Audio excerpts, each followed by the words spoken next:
Thank you all for making time for this conversation and everything you do to support the university, maintain engagement, and keep the connection. It's really a vital part of our global vision is to maintain the network and also relationships. I certainly want to thank you for your willingness to make time. And I hope that if you have questions or you'd like to have a conversation, that either you bring something up in this meeting or also reach out to me, because certainly this is a really important part of what we're looking at. I thought what I would do today, and I've met several of you in person, which is really exciting. But I thought that what I would do today is talk about some of the really exciting internationalization initiatives we have, offer an invitation to learn a lot more about what we're doing with especially our academic programs, but also research, and also just open a line of communication. I know that you have a tremendous engagement with the alumni folks, but if you have other questions or an interest in having a conversation, I'd certainly be delighted to do that. And so thank you very much for taking some time today and listening to me. And I have had, again, the opportunity to really visit with some of you in person, and I hope that extends far beyond the existing structure. So I think I'll start by saying that we're at a really exciting place at URI. We have really interesting and dynamic leadership change that's bringing new vision and impact, building on the foundation that we already had for research and teaching excellence under the leadership of President Parlange and Provost Wolf. And so it's a really interesting time to be working in international and global initiatives, particularly because it seems as though there's a really integrated presence between looking at what we're doing with our teaching and how our students are engaging in the global universe. And so in terms of our internationalization initiatives, one of the things that we're really thinking about doing is how are we doing it, offering an opportunity for every student, whether or not they leave campus, to participate in global conversations, in global research, and have international impact. And so I know we've talked about that for a long time at URI, but I think that we had the stepping stones in place, but we hadn't quite crossed the stream. And we're really kind of at a place where COVID has allowed us to do that. And so one of the things that I will share is that there has to be a silver lining to the world shutting down for a while. And one of those silver linings is it really taught us how to build bridges and engage in things like collaborative team-based research with a large component of it being virtual. It taught us how to think about our classrooms in different spaces and dissolve some of those space and place issues that had previously existed. And it also made us really think creatively about how we can use our existing technology to build relationships and networks in places that we didn't have. And I'm not saying that that's a substitution for lived and learned experience, for cultural immersion, but it certainly can be a complement to it. And it can also offer students who may not have the means or the comfort in traveling to have a different type of global engagement and global exposure than they would have before. And in some ways it made us think about, and I can see Attila nodding here, about our degree programs and structures and really building cohorts and engagement. So I know the Hungarian MBA program is an example of one that launched during COVID and had a full transition to a remote structure. A lot of that has worked. And so there has to be a silver lining for this process. We can think about, the international engineering program. We've developed we call them collaborative international online learning platforms where students can engage in co-structured research projects in a lab in Germany and in a lab in Kingston. And so those are really exciting pieces and opportunities that we've had a chance to build out. What it also does is perhaps offers an opportunity for some of you to connect with students and talk about the impact that being in the country you're in with this maintenance and relationship with URI has offered. Maybe offer an opportunity to engage and do some networking with students here, if that's something that you're interested in, or hear about their experiences in their global programs. And so we are building out, we call it a COIL initiative because in academia, we love acronyms. It's like something that we kind of are addicted to, right? Is finding an acronym or a special kind of slot to put things into. But as we think about kind of a comprehensive international portfolio, one of the things we're doing is finding ways to increase study abroad opportunities, maybe a combined virtual travel course where students take part of their courses in an online environment and part of it's travel. Thinking about different study abroad models so that more students can access those opportunities. Thinking about strategic locations where our students on study abroad. So we have these great programs like international engineering and international studies and diplomacy, but we should have international education for everyone here also. And so we're really focusing on access and inclusion as a core tenet of how we structure curricular integration into global opportunity. And so we have a 10-year plan on really expanding the composition and repertoire of our international programs. And that includes both travel courses, study abroad, the development of some key and core URI programs in places that we have long-standing histories and strengths, and thinking about expanding the global footprint and online piece of how we're engaging in internationalization initiatives. And that really invites a broader community into the conversation as well. It allows us to offer opportunity and programming so that we can showcase and share some of the things we're doing. One of the asks I had today for you is whether or not you might consider being part of our International Education Week in November. We have a hybrid model. One of the things that we like to do is offer some virtual, some in person, and some split sessions. I think it would be tremendous opportunity for our students and faculty community to have an opportunity to connect with you during that week in a virtual format so that we might be able to have a panel and talk about how do we end up with global careers? What do those career paths and opportunities look like? How did URI help contribute to that process? And what would you like to share with students about your experiences or opportunities?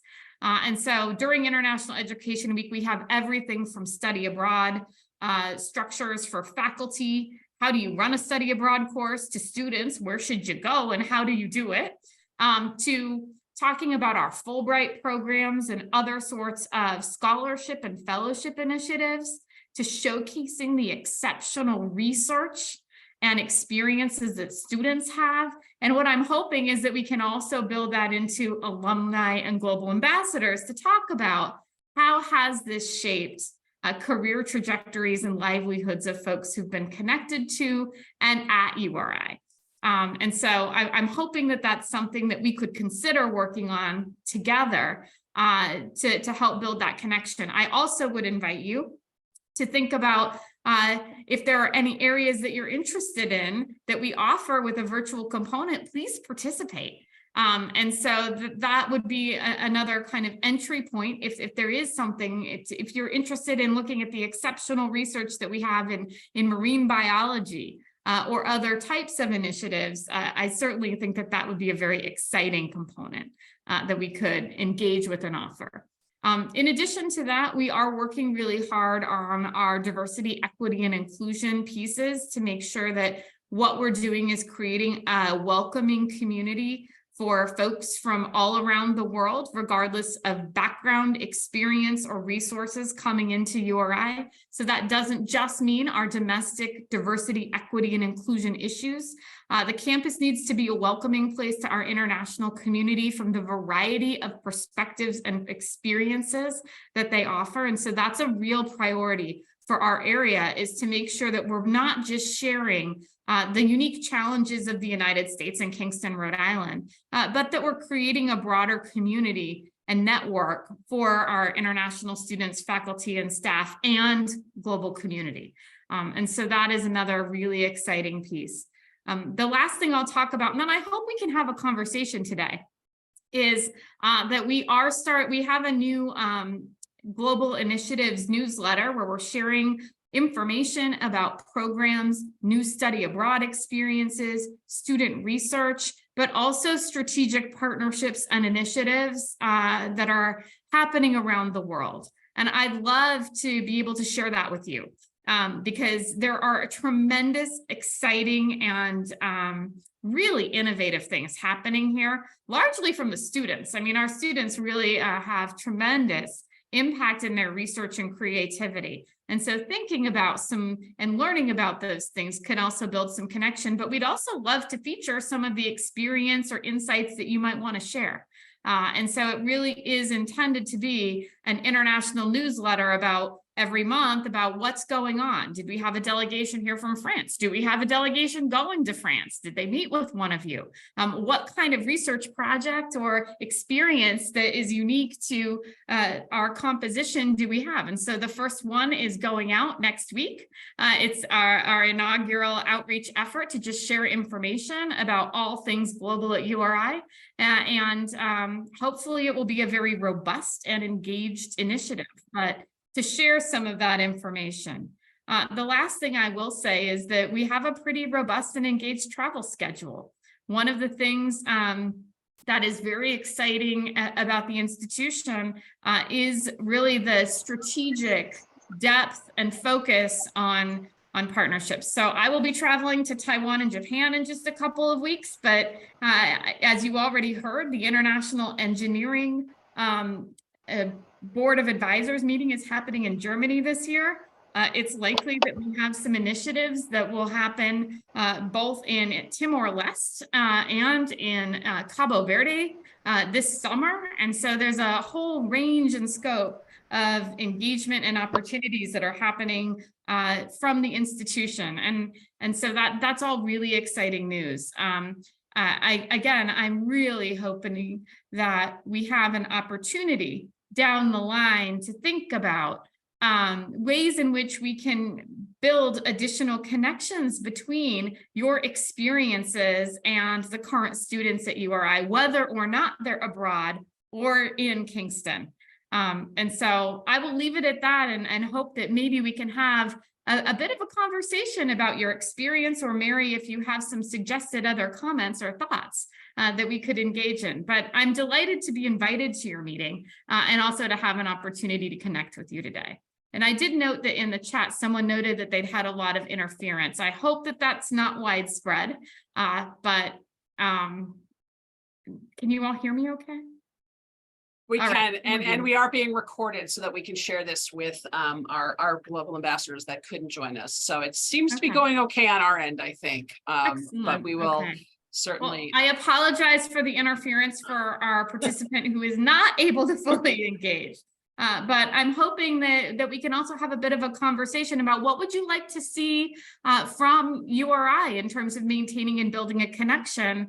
And how can we support the engagement from my office, looking at study abroad, international students and scholars, internationalization initiatives, or even a communication about the really exciting initiatives that we have. Well, in some of my conversations I've had, we've really talked about how we can engage with students, whether they're coming over to study abroad, and kind of giving them a sort of a sneak peek at what it looks like to have an experience like that when you're going to maybe a foreign country for maybe the first time, but also graduating students who are thinking of going, who maybe have spent some time in Germany for an IEP program, but then are now going back over to live, or students who maybe haven't even had that prior experience, who are relocating abroad, and how can we help those students and kind of set them firmly on 2 feet in a new country and get them to enjoy their experience and not be so overwhelmed. So I know that's one of the things we've talked about. And I know Norman and I talked about that a little bit, his being in Munich. Norman, I don't know if you had anything else you wanted to. Yeah. Well, thanks for the segue, because I would like to say something. First of all, I noted that the word Germany came up a couple of times in this, specifically 2 events that will be happening in Germany this year, this thing in Germany, staff and faculty, and then something in November. And so I just wanted to offer myself as a support person for those events that are happening. If you need someone to do something here locally, reach out to me, and I'm glad to offer that support. So just know that I'm eager to do that. I'm also interested in contributing to the newsletter in any way that I can. And then specifically to the segue portion, so I've been I've been abroad for most of my adult life. I've said to Mary in the past, and I think I have some insights that I would like to be able to share with people about how to get adjusted and find your feet in a new country. Of course, you can find all these things on the internet because everything is on the internet and you can read thousands of books. But I think it's helpful to have a personalized experience from somebody who's done something where you can interact with that person and ask questions and receive, the kinds of insights that that person has. So I would like to be a resource person to anybody who's coming over here, and it doesn't have to be Germany, because living abroad and relocating to an abroad situation is something that is sort of generalizable. It's not just specific to the bureaucracy or the idiosyncrasies of Germany, but there's a commonality of uprooting yourself and going somewhere else and trying to grapple with a new language, a new culture, a new weather, whatever it is.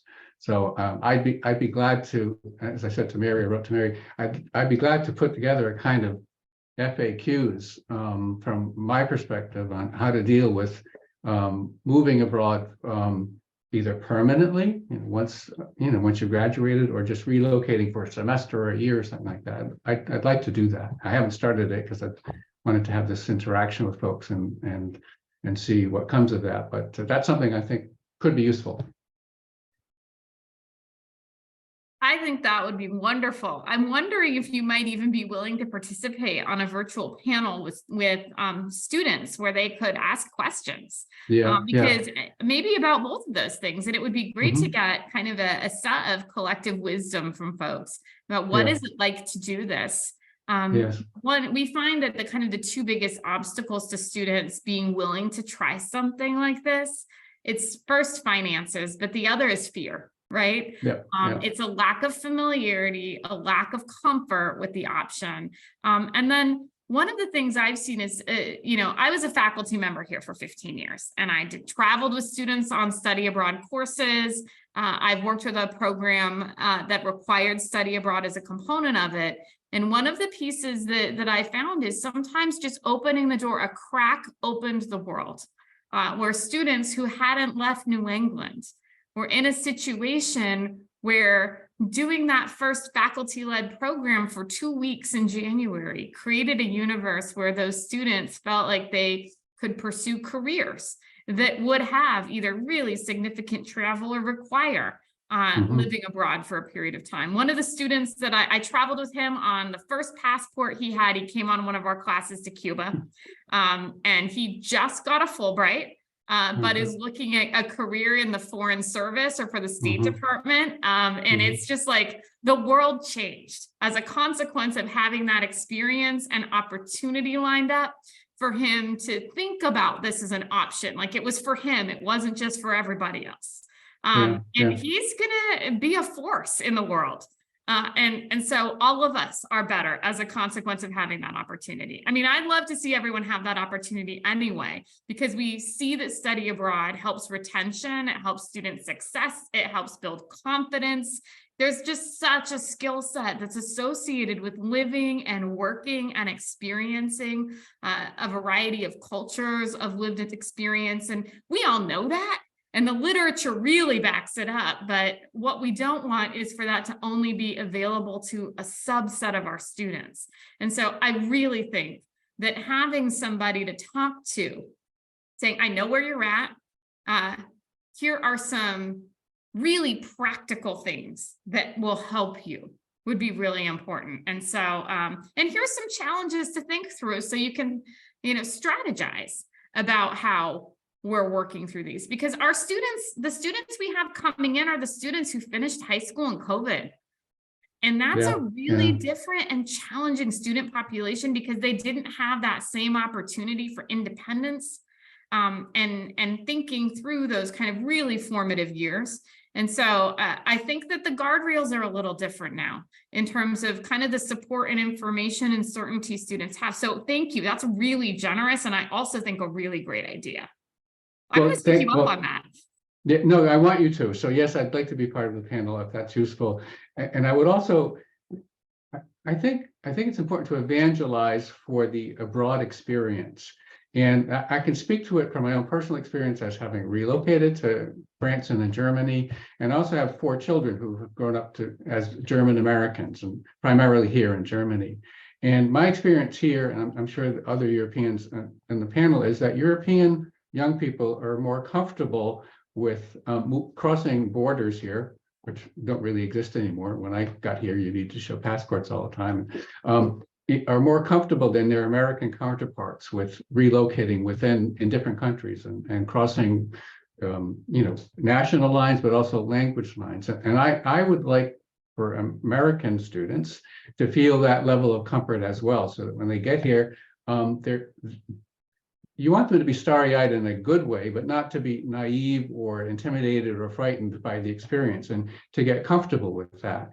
And I grew up as a coddled American kid, and my children were not coddled here. And so they traveled a lot in their teenage years by themselves, because that's how we deal with, children here in Europe. And in the US, you would be afraid to let your kids do that. I know that my sisters, for example, wouldn't let their children, go off and have that level of independence that my kids had here in Germany, because you just feel, I guess, less threatened or less menaced or whatever. Anyway, my point is, long story short, I would like URI students, or just American students in general, to have a different comfort level in risking being somewhere else and getting out of their comfort zone and getting out early, right? So it becomes routine and normal and desirable even. So I think that's important, because once those doors open up for you, then you can do anything in the world. You're not going to be, working in Rhode Island for the rest of your life, or in the US. You're going to be moving around. I've worked for a lot of pharmaceutical companies, mostly international companies, and I've run into lots of people internationally from all countries all my career. And that is so enriching and so fun. But you have to take some preliminary steps to get there, so that you feel comfortable doing that and actually want it, find it desirable. End of rant.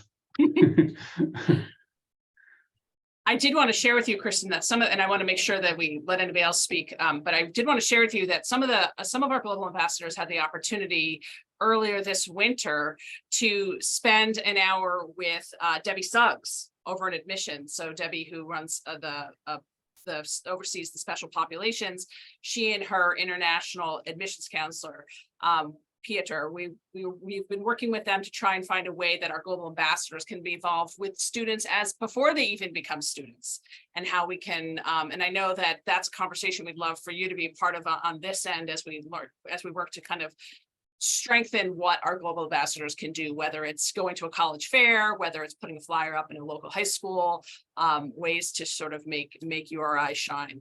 But I thought I'd let you know that there was also a level of interest in that. That's really wonderful. And I think one thing that we could really learn, we're in the process, I didn't mention this because it's not as exciting, but it's really important, is we're in the process of really revising all of our programming for international students from before they arrive to the last day that they're on campus. And the idea that we had is really to make sure that we're aligned with the transition into the academic culture of the institution, but we're supporting student success and professional development, it's really important to get a cultural experience and have social support and networking, but that's not enough. We need to really support kind of the academic transition, and then focus on how we can best build bridges and long-term engagements and connections within the URI community to students. And so that's something that I think that we could also benefit from hearing about. What do you see that students need coming in? And I would certainly take that information to heart, because what we've also seen is COVID didn't just happen here, but it had different kinds of effects in different places based on how the societal structure was changed, reacted, restructured. And we'd really like to make sure that we're meeting the needs of students. And I mean, we've started some really nascent efforts. So we do international graduate and undergraduate student surveys. We've done just basic things like helped them with taxes, which is a really big problem for grad students.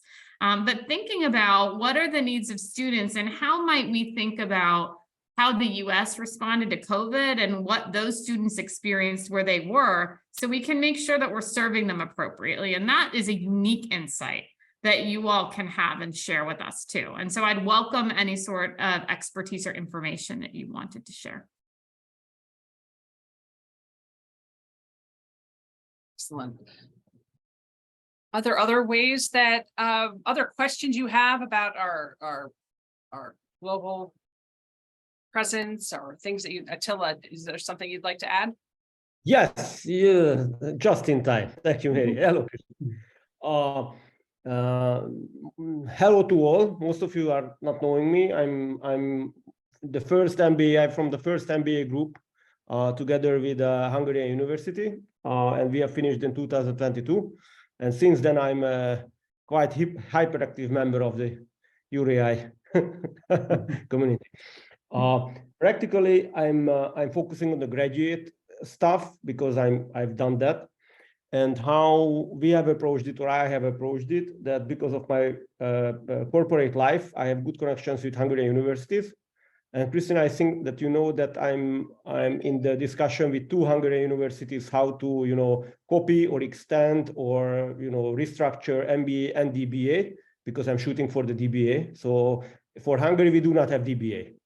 And, I have on the flag that I will be the guy who will help to have DBA in Hungary. So what have been mentioned previously, I can be used as a single point of contact for Hungary. We have 30 members, I think, because of the MBA, but hopefully it will be extended. And also I like the idea of the International Education Week.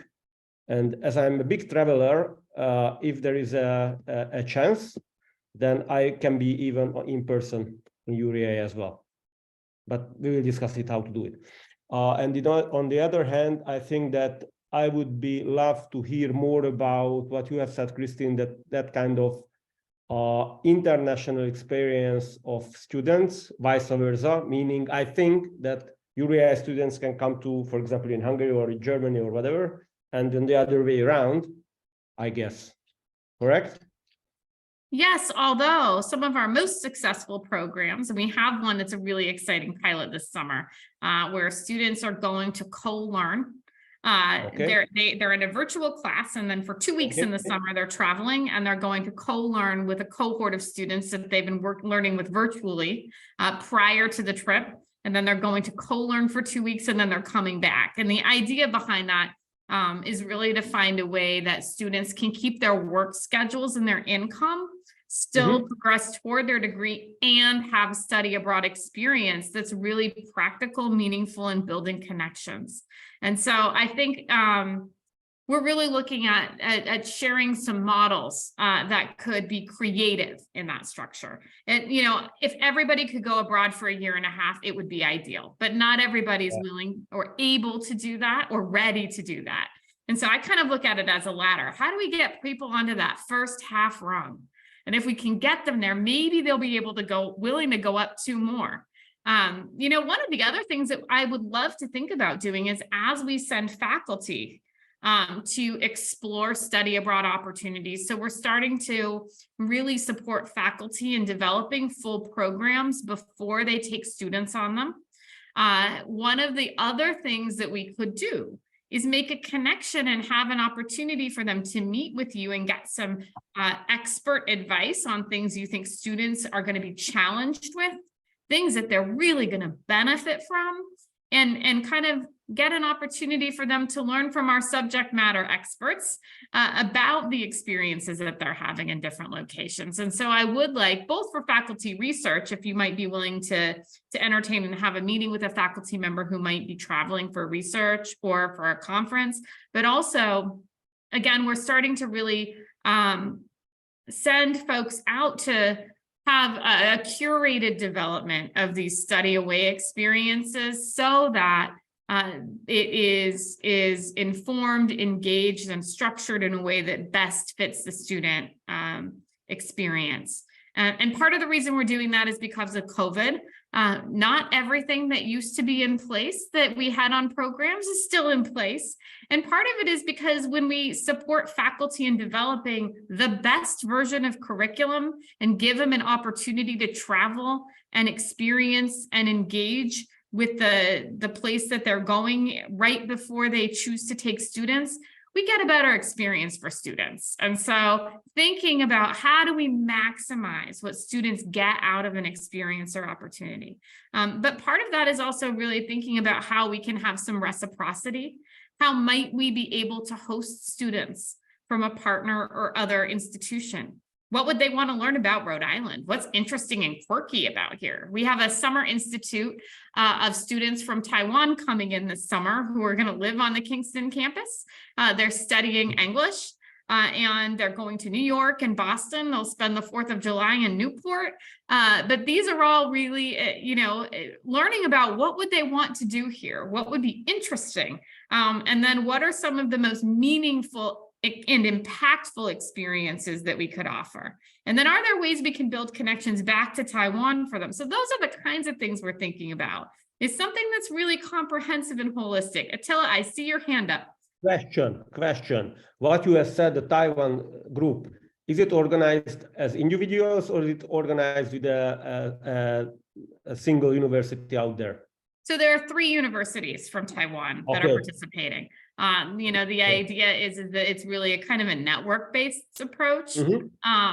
And that is based on long-term research and teaching collaborations. And, the better we integrate our research and teaching components, the better our partnerships and experiences for students. And so, those are some of the other issues or interests and connections that we might ask. For some point is, we're interested in doing a program in this location where you happen to be. Do you have recommendations?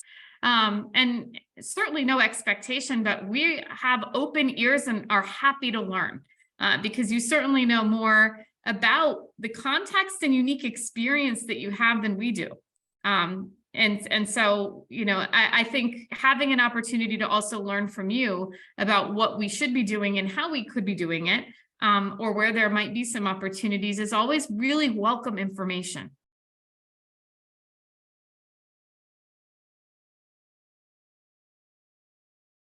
Thank you. I don't know, anyone we haven't heard from? What would you like to see from us? Great question, Kristin. I think Hormoz has his hand up.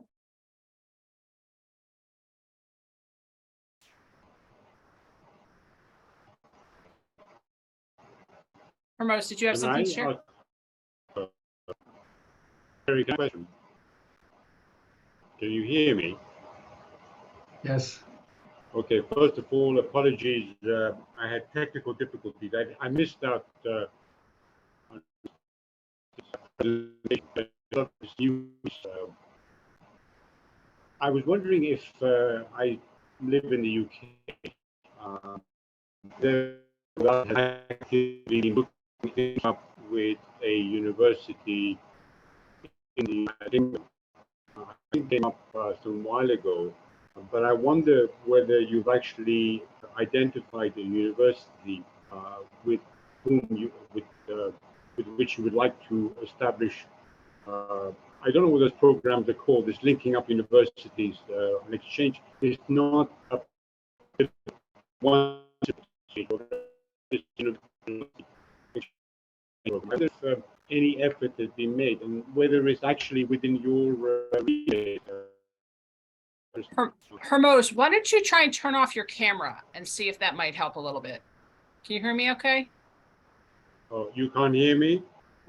It's a little bit choppy, but if you try and turn off your camera, I'm wondering if that might help. All right, try that. You want me to repeat everything, Mary?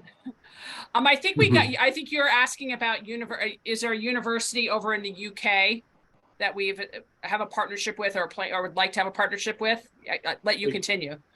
Exactly, Mary. I mean, in one of these meetings, Zoom meetings, I mentioned that there were a number of universities with whom I have a special relationship because of my past work. Imperial College, University of London, and the London School of Economics, LSE, and also the School of Oriental African Studies, which is again in the University of London. These three in particular. But I don't have any leads to approach them with and say, I mean, I can only probably promote something which is an initiative that you have started already. And I don't know whose remit that is in, whether it's Kristin or some other department that should actually be doing that. Because I raised this a year or two ago, and it wasn't really followed up because we've had some new faces involved, which is wonderful. But it's just that it's. I wonder if that's a link that we could revisit, that concept. So let me know if you can hear me. I would love to have a conversation with you. My job is to help facilitate and coalesce communities to build strategic partnerships. And so that's my role. Given the schools that you mentioned, I can tell you that I am confident that the Department of Political Science, but likely we have some other, and they have a pretty substantive political economy section. And that's my home turf. So I feel very comfortable saying this. Would be very interested in talking to you about opportunities they have, both public administration, but also in international studies and diplomacy. It's likely that Africana studies also might be interested given your connections and speaking with you. And so we do have existing partnerships with universities in the UK, although most of them have expired. But typically what we would do is coalesce around an academic objective. What we've really learned is when we can integrate the study abroad opportunity or partnership experience into the curriculum, so students can see themselves doing something as part of a process of study, we get much better outcomes. We build research connections, we develop teaching exchanges, and the program thrives and flourishes. And that doesn't mean it needs to be a dual degree program or a language immersion program. It means that we need alignment between curricular structures and what we're studying and where our research expertise is, and the expertise of other institutions where there's a alignment, need, and niche. And so I can guarantee that I'm going to be in touch with you after this meeting, after I talk to a couple of different academic departments to see how we might think about where there's an opportunity and interest, but also capacity for both research and teaching engagements, because that's where it becomes very attractive. And so I will say URI has some particularly attractive strengths in those areas also. And you always need to have a selling point on the other side. We all know URI is great, right? But we need to be able to explain that to other people. And so one of the things and impacts that's really important and interesting is we have a fantastic world-recognized Center for Nonviolence and Peace Studies that teaches Kingian nonviolence. They've trained trainers in 60 countries around the world. But the new director is also the co-director of the largest human rights data set and study section in the world. It's called the Sea Rights Project. And so they're really expanding into an area where there's tremendous integration of practice and scholarship. How do we think about engaging and training people in nonviolence? And then how do we understand the field of human rights, policy, and implementation? And that's something that I don't think a lot of other institutions have in the same kind of way. And so bringing those two things together, now that's a selling point, right? Now, there may not be a pitch in that area, but the director of that also works a lot on economic and social justice initiatives, and it's all focused as an international cross-section. So that's an example of the kind of connection that we might have, be able to really explain why URI. Or we could talk about the Graduate School of Oceanography, or expertise in coastal systems and coastal resilience, and expertise in communities and community engagement and understanding their needs in really implementing sustainability policies. And so we have some key areas where it's very easy to have both synergy in research, but also make it very clear about why URI is an outstanding partner. Because if we're just being realistic, we all know it's great. We're here for that reason, but sometimes we also need to make sure that there's a key area or lead or hook for somebody else. And so that's part of the conversation, and my job to facilitate is say, hey, look, you have these connections and we have these strengths. There's a tremendous opportunity for us to make a connection and have a conversation here. Doesn't mean it'll work out, but if we don't have the conversation, it's certainly not going to work out. And so, I think that that's an example that I can give. We also have a really great Center for Public Ethics. That might be another area. And so I think that there's a pretty interesting and engaged option. I will say, I think that there will be more opportunities in the future because we're really going through and thinking strategically about partnerships from a joint teaching and research perspective. Where and why can we offer something that is mutually reinforcing, that benefits everybody, that also has impact? And so I'm sorry, I interrupted you. Would you like to finish what you were saying? No, I was going to say, you mentioned your particular interest is political science, I think, before you took on this job. Are you still involved?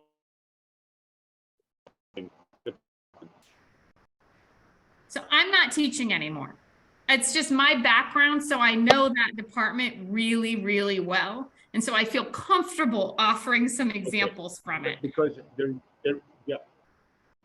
reason I asked that is because, like anything else, it needs a link person, if you like.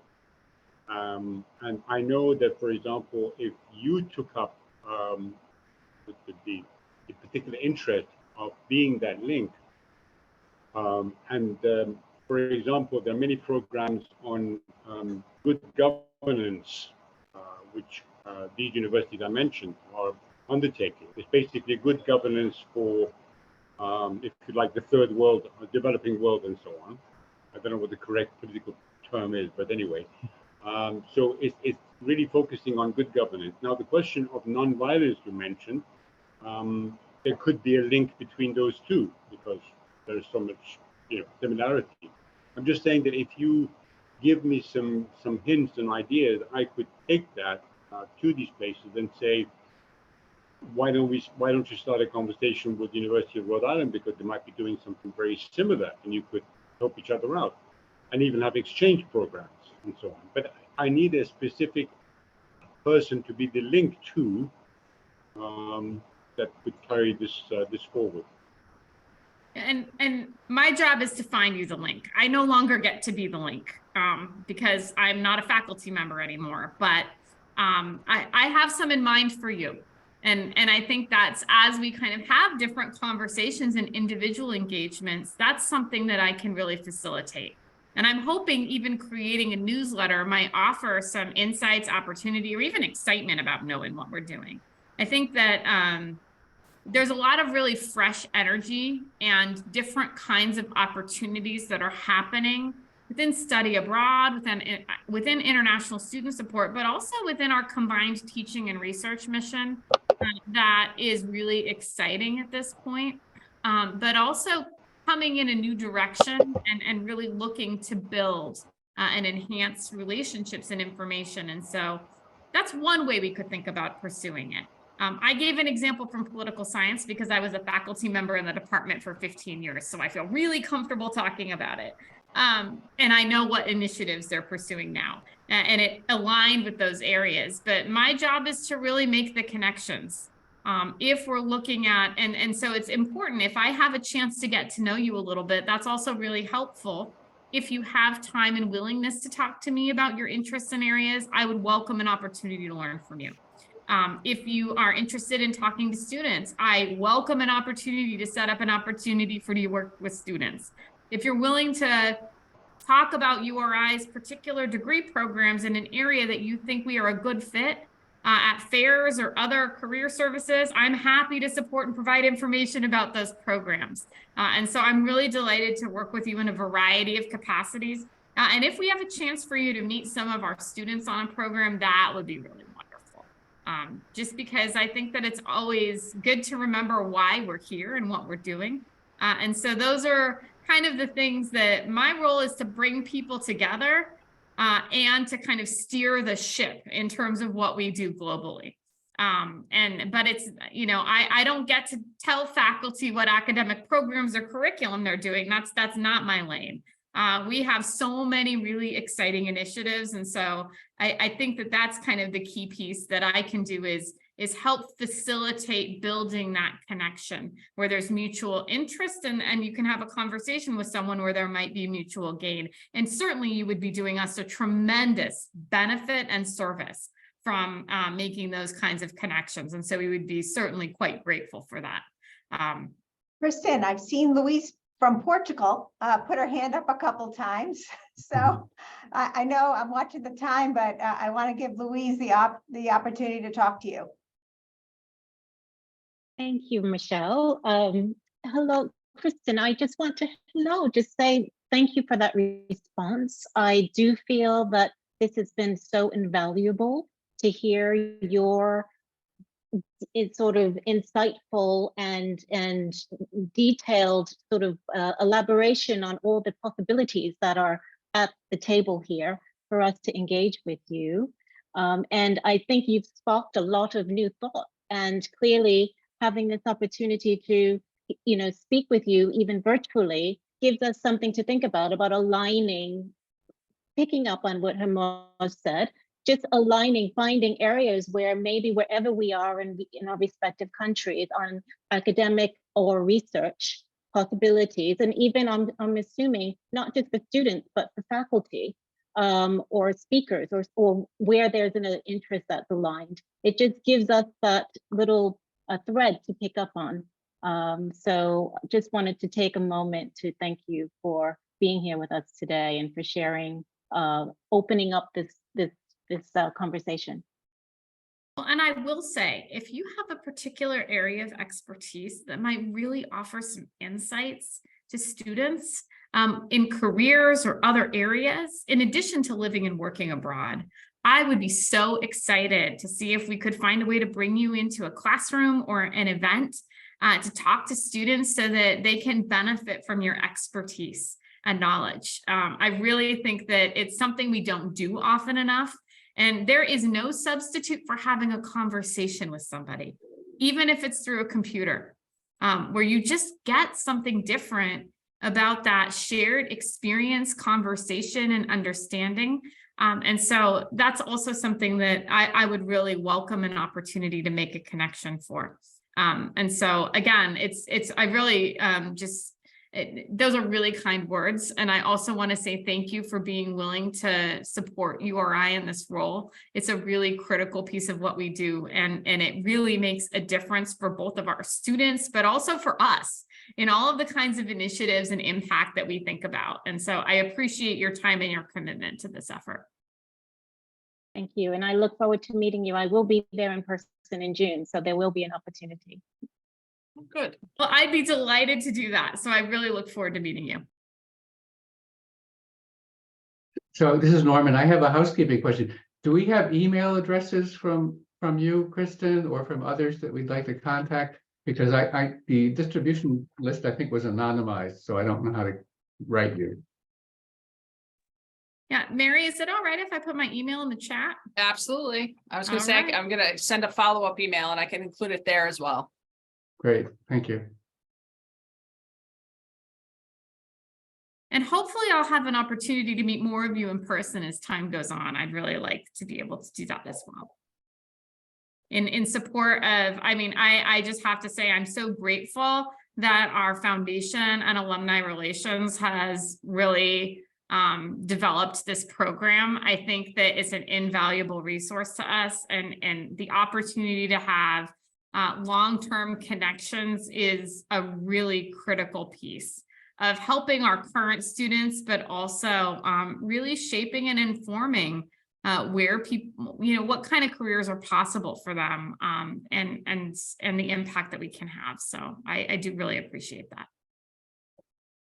I have a question. Has this group met with any regularity in the past?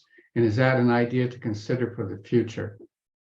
So our thought is that we'd like to meet quarterly, and get at least virtually get everyone together. It is challenging, given we're blessed with a group that spans the globe, but that also presents a challenge of timing. So I don't think we ever truly have the entire group together.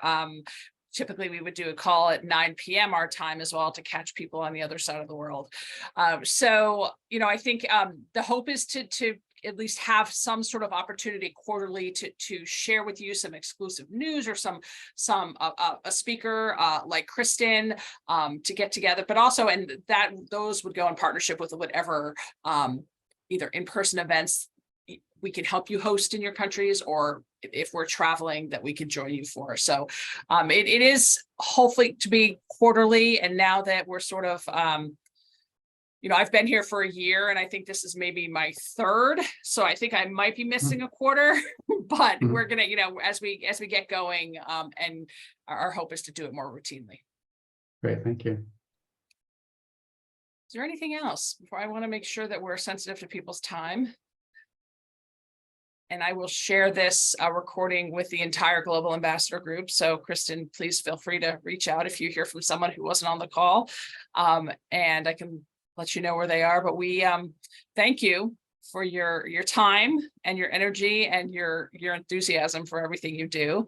And as I think I speak on behalf of Michelle and I when we say how lucky we are to work with you and to see your face around campus. And I have the pleasure of going to the IEP senior send-off this afternoon, so maybe I'll see you there.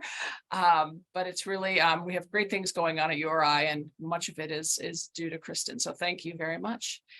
And for those of you global ambassadors, I will be in touch. And again, as I say, looking at you, Ian, and you, Hermos, if you guys have any free time coming up and you want to see if we can host an event, let's talk and see what we can get going over in London and Paris. Yeah, sounds good. All right. Well, thank you all for joining us. Thank you. Thanks, thank you everybody. Thank you all for making the time. I really am grateful for the opportunity to have a conversation with you. Pleasure. Nice to see Thank you. everyone. Thank Nice you. to see you. Nice to see Bye-bye. everyone. Thank you. Bye-bye. Bye. Bye. Mary, may I have a Yes. question? Yes. On Saturday, there will be the second cohort for the MBA, and they are doing their defense. Afterwards, they will have a self-organized dinner. Yep. Unfortunately, I cannot be there because my sports team having something on the weekend. Yep. But I have still some stuff which have remained with me, what Yep. you have given to me. Yep. Can I give it to Yes, Donna? And absolutely. Absolutely. Okay. All right. Take care. Thank We'll you talk very much. soon. Yeah, thank you. Bye. Thank you. Bye-bye. Bye.